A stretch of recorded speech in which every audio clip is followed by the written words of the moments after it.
So I had two riders today who could see that it's all a repeat.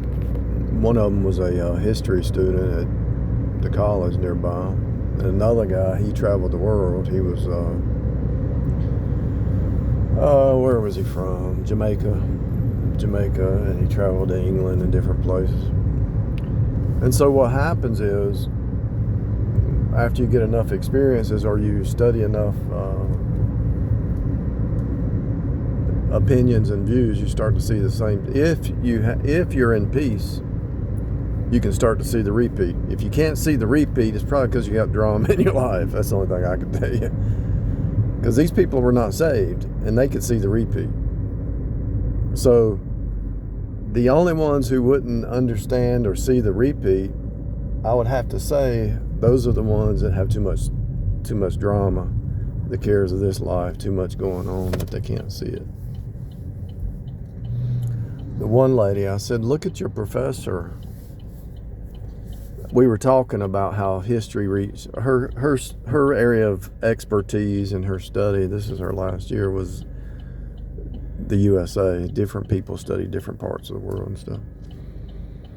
I said, so you see the same political stuff happen over the same history in the USA? She said, yeah, it's kind of blows my mind. I said, now imagine your professor or your instructor, every season they see the same students and the same questions over and over. She said, that cycle would get old. I said, exactly. I said, everything in front of you is a cycle. Everything in front of you, these dashes, these trees, these telephone poles, everything repeats. And I said, if you are able to see it in your history studies, and I told her most people who study history are really, they're able to see the big picture. And I said, when you see the big picture, then you look at the small pictures, the macro, the micro, and then you study the macro again. This is the way the Greeks taught. You study the big, the whole, you study the parts, and then you study the whole again, and you see the whole, the big picture.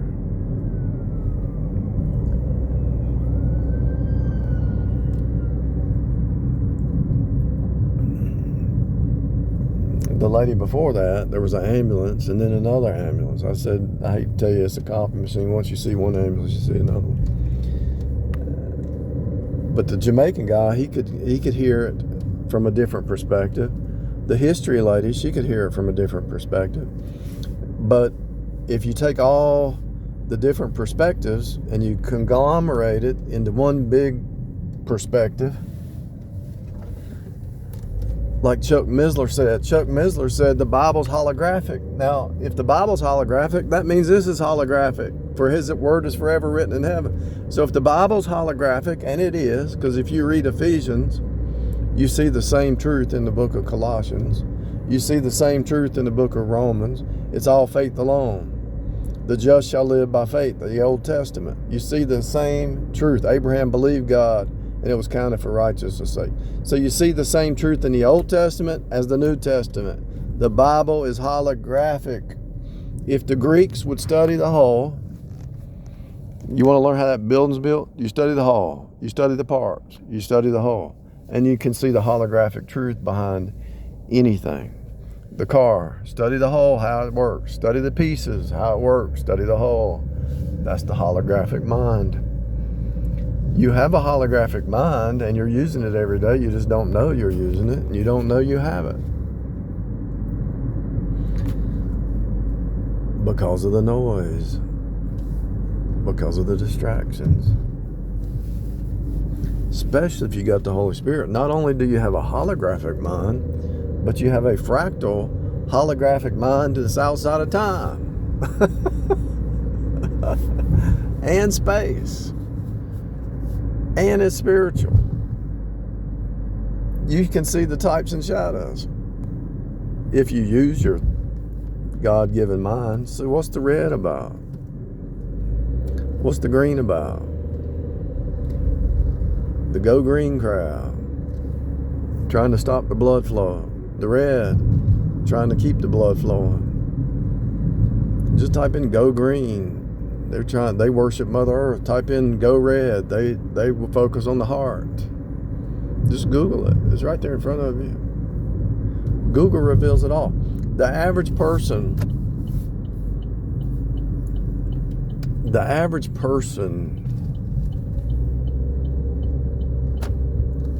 will never hear this stuff.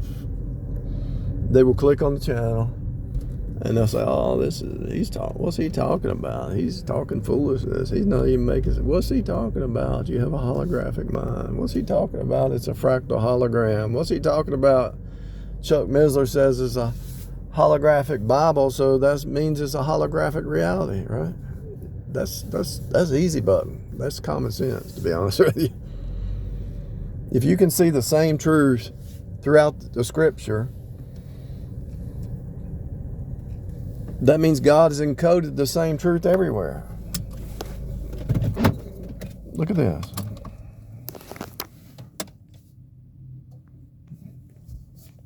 That's a Honda. I don't know what that is. It's probably like I wouldn't be surprised if it was a Honda too.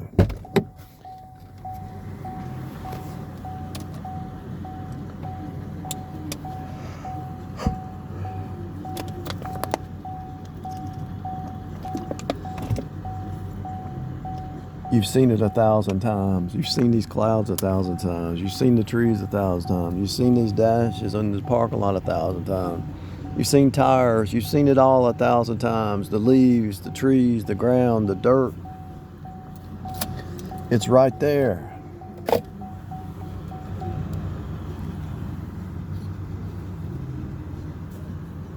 You've seen it all 1,000 times. How are you able to classify different trees? How are you able to classify different clouds? Because it's all a pattern, and if it's a pattern, it's a created being. It's a created reality, and if it's a created reality, there's a creative being, namely God, who created all this.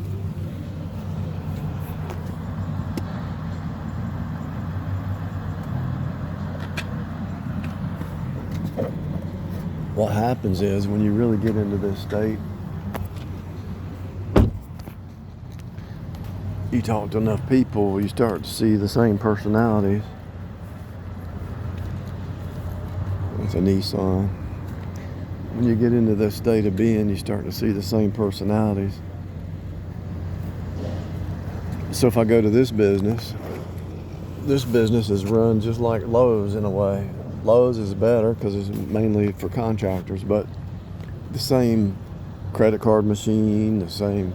So when you go to so all your businesses are run the same, but the higher level, they have to have the cash flow, the credit card machine, they have to have the system that's behind what you see.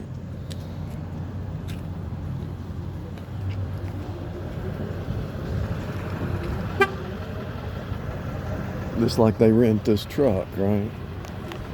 Other companies rent their trucks. They follow the same pattern.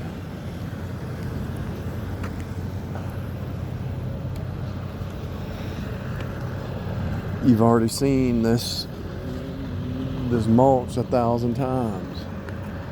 You've already seen lawnmowers 1,000 times.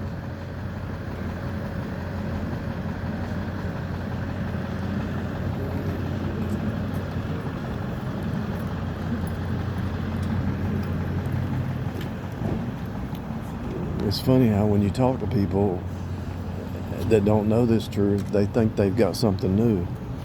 When you're talking to them, I talk to people all the time. And when you talk to them, I mainly listen, but if they can hear it, I'll throw some wisdom out there from above, but most of them can't hear it. But when you talk to the people, they think their job experience, they think their travels, they think what they're eating, they think what they're saying, thinking, repeating it, that is new. There's nothing new. You've heard every conversation, you've heard it 1,000 times. Look how this is in series. This is kind of like a person. let's say this is an individual and they think that they've got something new. And then you show them these other people, and you talk to this one in series after them, and this one thinks they got something new. But then when you show them that's already been said, they're just a copy. It destroys their, it kind of messes with their mind. They get mad at you, but they're not mad at you because you're just a messenger. They're not wanting to wake up that they're special. They're not wanting to wake up that they're Welcome to the home.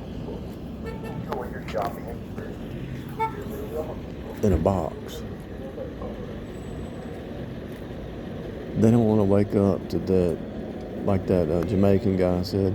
He said, everybody, even the human's not a computer, like a computer, ones and zeros, but a human's like a computer. I said, yeah, most people are robotic. They believe they've been programmed by their culture, their bloodline. This guy could hear this. He said most people are programmed by their culture, their bloodline, their cult, their ism. All the Pentecostals think the same. All the Baptists think the same. All the Americans have an overarching view, but most people, all the people that work at Home Depot, think like Home Depot employees. All the Lowe's people think like everybody's in a box, and they don't know they're outside. They don't know they're in a box, and they can't see it from the outside. And the only way that you're going to be able to see it from the outside is like when you look at somebody else, you can see they're in a box, and they can't see from the outside in. But if you know that's true about other people, you have to do it to yourself. You have to look at yourself from the outside in. Like all the New Age people, they always talk the same. All the students at this one college, they talk similar about the same stuff. All the people at this college, they talk about the same stuff. All the employees here, they're going to have to be talking and complaining about the same stuff. I've even seen it with managers, and I've even seen it with higher ups. When you see that they all have to follow a certain pattern, and they get pulled into that pattern, and they don't even know that they're in the pattern. So they think that they are coming up with something new, but the pattern's already repeated 1,000 times. In other words, this leaf here thinks that it's special, but it looks just like this leaf. It's not special. And so when you show somebody that, it upsets them because all this fake reality that they had created around their self, this box, it collapses their worldview, and they get mad at you, the messenger, but you're actually trying to break them that they're nothing special. This sunflower thinks it's special, but you go over here, it's the same sunflower. And this plant thinks it's special, and you go over here, there's another plant. So you categorize stuff into little patterns, and then you start to look at yourself from the outside in, and you realize you don't have anything new because it all comes from source, which is Jesus. And so you're following in series after Jesus, and your mind is not your own. Your body's not your own. Your life is not your own. Your goals, your wisdom, your knowledge is not your own. If God gives you a calling and a pattern to follow, that's your calling that He called you into. It's not you doing it, it's Christ doing it through you. And then you realize He sustains not only you, but He sustains everything in front of you and every person in front of you. And that's when you wake up to say, hey, this is a simulation training program, a simulated training program to move you from the flesh mind to the spirit mind. Can anybody hear me? Hello?